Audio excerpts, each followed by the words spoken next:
Hello' everyone, welcome back to my channel. আজি আপোনালোকৰ ওচৰলৈ লৈ আহিছোঁ চুজিৰে বনোৱা নিমকিৰ ৰেচিপি।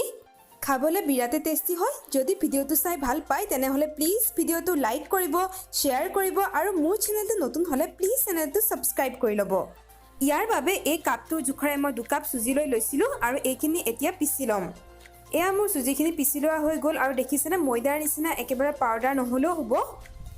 এতিয়া পিচি লোৱা চুজিখিনি মই এটা বাটিত উলিয়াই ল'লোঁ। চুজিৰ নিমকি খাবলৈ বহুত মচমচীয়া হয় আৰু ময়দাৰ নিমকিতকৈ কিন্তু অকণমান টান হয়, কিন্তু খাই বিৰাট বেছি ভাল লাগে। এতিয়া ইয়াত দিলোঁ মই আধা চামুচৰ সমান নিমখ আৰু দিম কালজিৰা। যদি ইয়াত অকণমান জ্বলা বিচাৰে তেতিয়াহ'লে জালুকৰ গুড়াও দিব পাৰে। মই ইয়াত জালুকৰ গুড়া দিয়া নাই। ইয়াত মই আধা চামুচৰ সমান কালজিৰা দি দিলোঁ আৰু গোটেইখিনি এনেদৰে সানি ল'লোঁ। তাৰপিছত মই কুহুমীয়া গৰম পানী দি এইখিনি ভালদৰে মঠি ল'ম। প্ৰথমতে মই চুজিখিনি একেবাৰে ঢিলাকৈ মঠি ল'ম, কাৰণ চুজিয়ে বহুত পানী খায় আৰু পিছত টান হৈ যায়গৈ। প্ৰথমতে অলপ অলপ পানী দি পেলাই এনেদৰে মঠি লৈছোঁ। আপোনালোকে ইয়াত একেবাৰে সৰহকৈও পানী দি নিদিব, প্ৰথমতে অকণমান অকণমান দি পেলাই ঢিলাকৈ মঠি ল'লেই হৈ যাব। এই চুজিখিনি মঠি লওঁতে কিন্তু মই অলপো ৰিফাইন ব্যৱহাৰ কৰা নাই। চুজিৰ নিমকিটো একেবাৰে ক'বলৈ গ'লে কম খৰচতে হৈ যায়, কাৰণ ইয়াত আৰু এক্সট্ৰাকৈ ৰিফাইন দিব নালাগে। এইখিনি ভালদৰে মঠি ল'ম। চুজিখিনি মোৰ ভালদৰে মঠি লোৱা হৈ গ'ল। এয়া অলপ সময় এনেদৰে মঠি ল'ব। এতিয়া এই ডোটো আধা ঘণ্টাৰ কাৰণে সেমেকা কাপোৰ এখন দি ঢাকি থৈ দিম।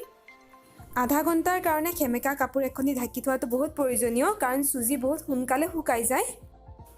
এতিয়া আধা ঘণ্টাৰ পিছত মই কাপোৰখন আঁতৰাই পেলাই আকৌ এবাৰ মঠি লৈছোঁ। এতিয়া আপোনালোকে নিজৰ জোখমতে এই ডোটো লাড়ুখিনি বনাই ল'ব পাৰিব। মোৰ ইয়াত 2 কাপ চুজিৰ 4টা লাড়ু ধুনীয়াকৈ হৈ গৈছিল।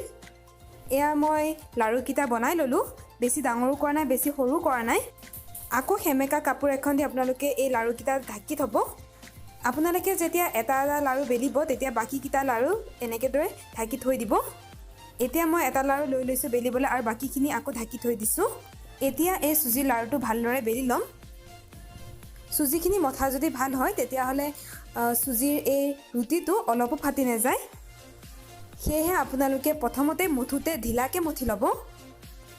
এয়া ৰুটি বেলাৰ নিচিনাকৈ বেলি গ'লেই হৈ যায়। ৰুটিৰ সমান পাতল কৰিলেই হ'ব। বেছি ডাঠো কৰিব নালাগে আৰু বেছি পাতলো কৰিব নালাগে। এয়া মোৰ চুজিৰ লাড়ুটো বেলা হৈ গ'ল। মই এনেকৈ পাতল কৰিছোঁ।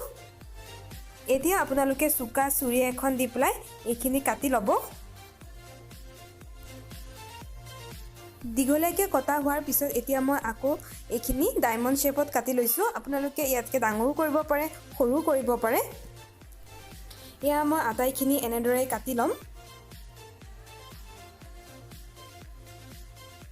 এতিয়া কাটি লোৱা নিমকিখিনি মই পেপাৰ এখন পাৰি পেলাই আটাইখিনি ইয়াত থৈ দিছোঁ। চুজি নিমকি এটাৰ কাৰণে ভাল, এইখিনি এটাৰ ওপৰত এটা লাগি নাযায়, একদম এটা এটা হৈ থাকে।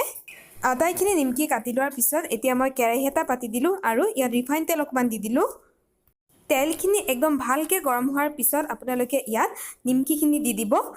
প্ৰথমতে সৰহকৈ দি নিদিব, অলপ অলপকৈ দি দিব। তাৰপিছত এনেদৰে এবাৰ লৰাই ল'ব।